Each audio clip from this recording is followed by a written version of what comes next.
Magandang buhay mga bata!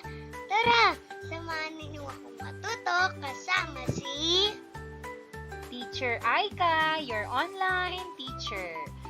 Please don't forget to subscribe, like, share, and hit the notification bell for more videos. Thank you! Revised K-12 Curriculum, English Grade 5, Quarter 2, Lesson 7. Topics: Sentence Construction and Tone and Mood in Writing. This is Teacher Aika, your online teacher. Let's start! Learning Competencies and Objectives. Learning Competency Number 1. Compose appropriate sentences for clarity and coherence. Lesson Objectives. First, identify and use possessive and compound nouns and reflexive pronouns in sentences while ensuring subject-verb agreement. Second, identify and use helping, linking, and transitive verbs. Third, construct sentences in the past progressive tense. Fourth, identify and use adverbs of place in sentences. Fifth, recognize noun complement in a sentence and use words as noun complement. Sixth, incorporate dependent clause or clauses to independent clause using subordinating conjunctions. Learning Competency Number 2. Use tone and mood appropriately for one's purpose, context, and target audience. Formal. Lesson Objectives. First, determine the tone and mood in text by using different methods. Contents. First, sentence construction. A. Subject-verb agreement in relation to the following. Number 1. Possessive nouns. Number 2. Relative pronouns. B. Transitive verb. C. Past progressive tense. D. Adverbs of place. E. Noun as complement. F. Complex sentences. Second, tone and mood in writing. A. Methods for identifying the tone of a passage. Day 1. Let's have a short review. Choose the letter of the correct answer. Number 1. A word that names something like a person, place, thing, or idea.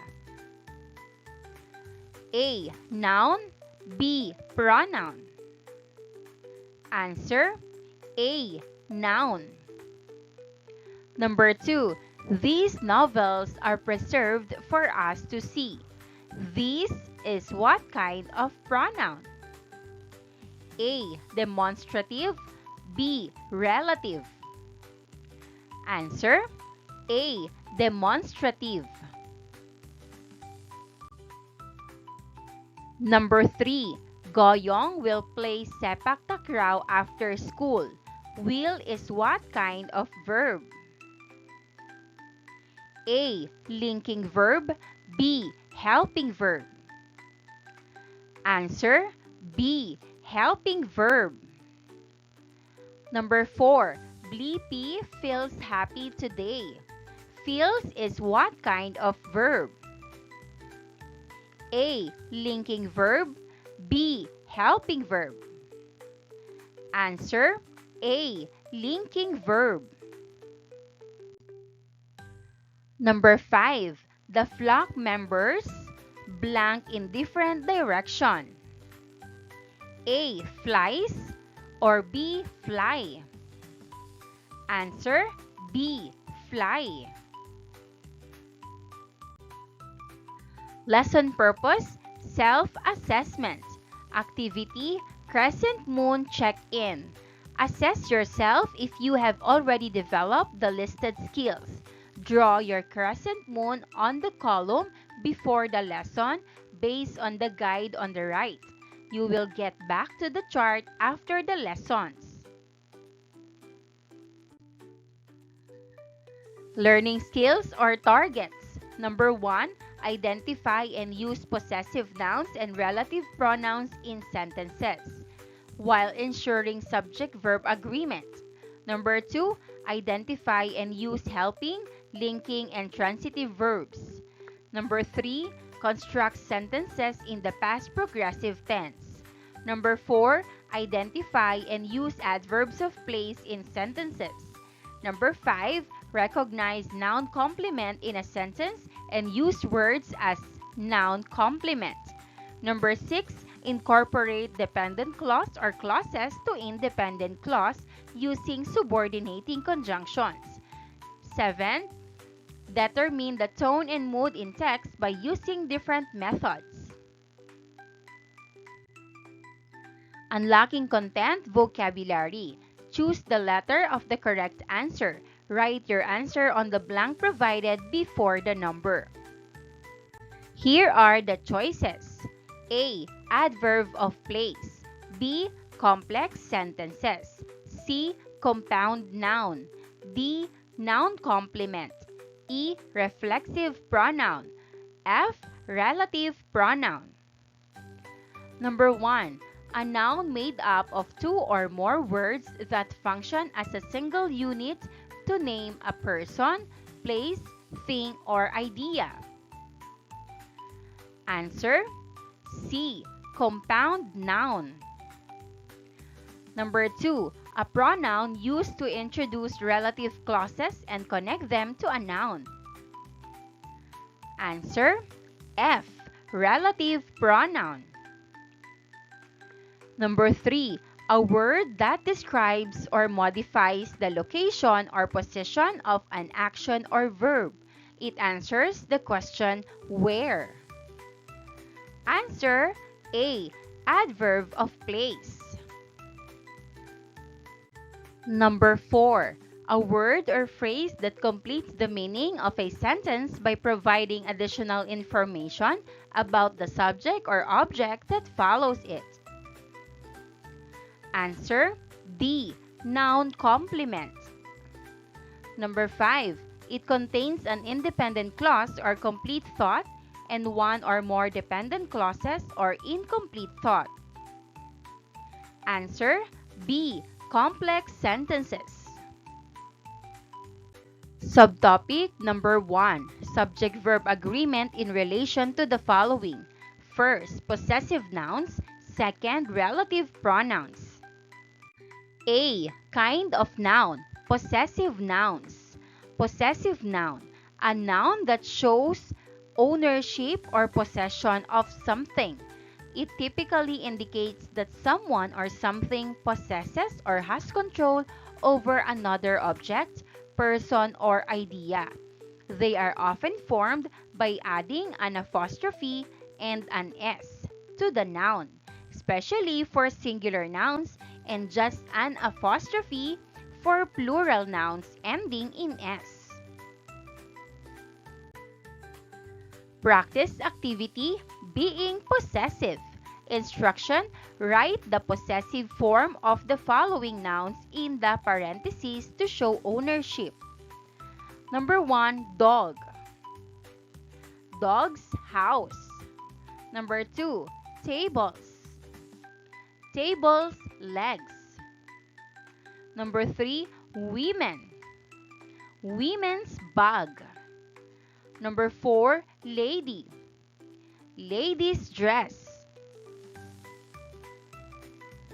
Number 4, children. Children's book. Number 6, ladies. Ladies' shoes. Number 7, Max. Max's resto. 8, geese. Geese nest. 8, alley. Alice belt. 10, baby. Baby's bath. Subject-verb agreement rule. Singular subject takes singular verb. Plural subject takes plural verb. Possessive nouns are not used as subjects. They simply describe the actual noun.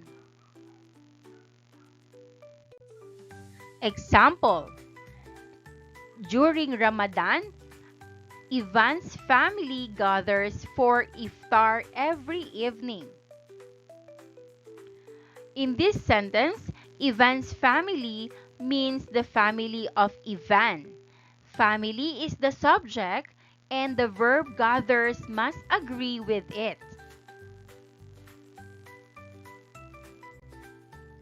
Number 2, the children's grandmother bakes delicious sweet for Eid al-Fitr. Children's grandmother means the grandmother of the children.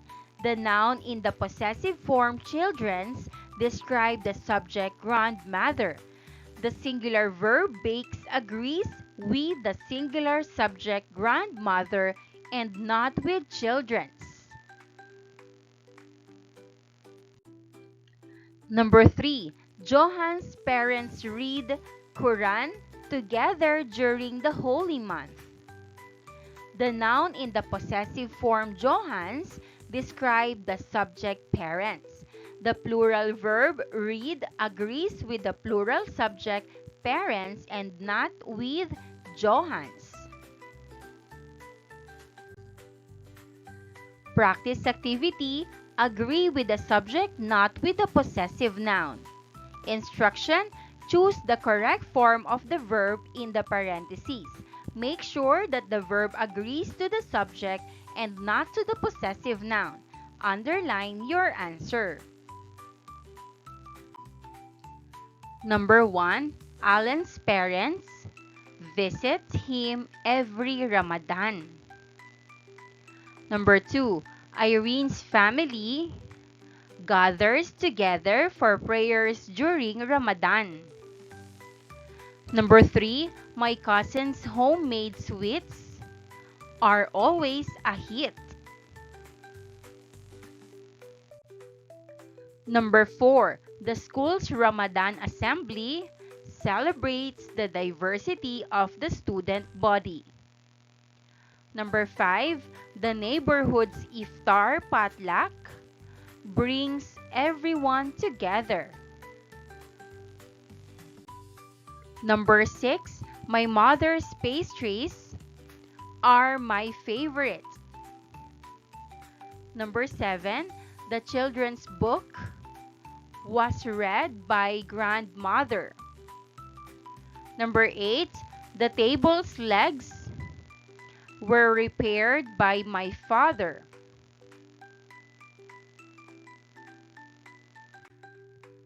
Number 9, the kids' enthusiasm for the Ramadan is contagious. Number 10, the community's nightly prayers are hosted by the mosque's people.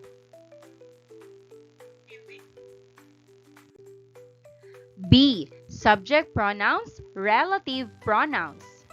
Relative pronouns are used to introduce relative clauses and connect them to a noun. Examples include who, whom, whose, which, and that. Who, used for people. Example, the woman who fasts during Ramadan gains spiritual strength. Which, used for animals or things. Example, the dates which are eaten to break the fast are sweet and delicious. That, used for people, animals, or things. Example, the mosque that we visit for prayers is beautifully decorated during Ramadan. Whose, shows possession or ownership. Example, the family whose house is decorated with colorful lights celebrates Ramadan with joy. Whom, used for the object of a verb or preposition, particularly in formal writing. Example, the people whom we invite for iftar bring delicious dishes to share. Practice activity, choose your relative pronoun. Choose the correct relative pronoun, who, which, that, whose, whom, to complete each sentence. Number 1, the family whose house is decorated with colorful lights celebrates Ramadan with joy. Number 2, the people whom we invite for iftar bring delicious dishes to share. Number 3, the mosque where we pray in every evening during Ramadan is beautifully decorated. Number 4, look at the moon. It signals the beginning of Ramadan, which is a holy month for Muslims. Number 5, the dates which are eaten to break the fast are sweet and delicious. Number 6, I can't decide between the two prayer rugs that are on display. Number 7, can you pass me the Quran that is on the shelf? Number 8, I am using the prayer mat which belongs to my grandmother. Number 9, everyone who fasts during Ramadan gains spiritual strength.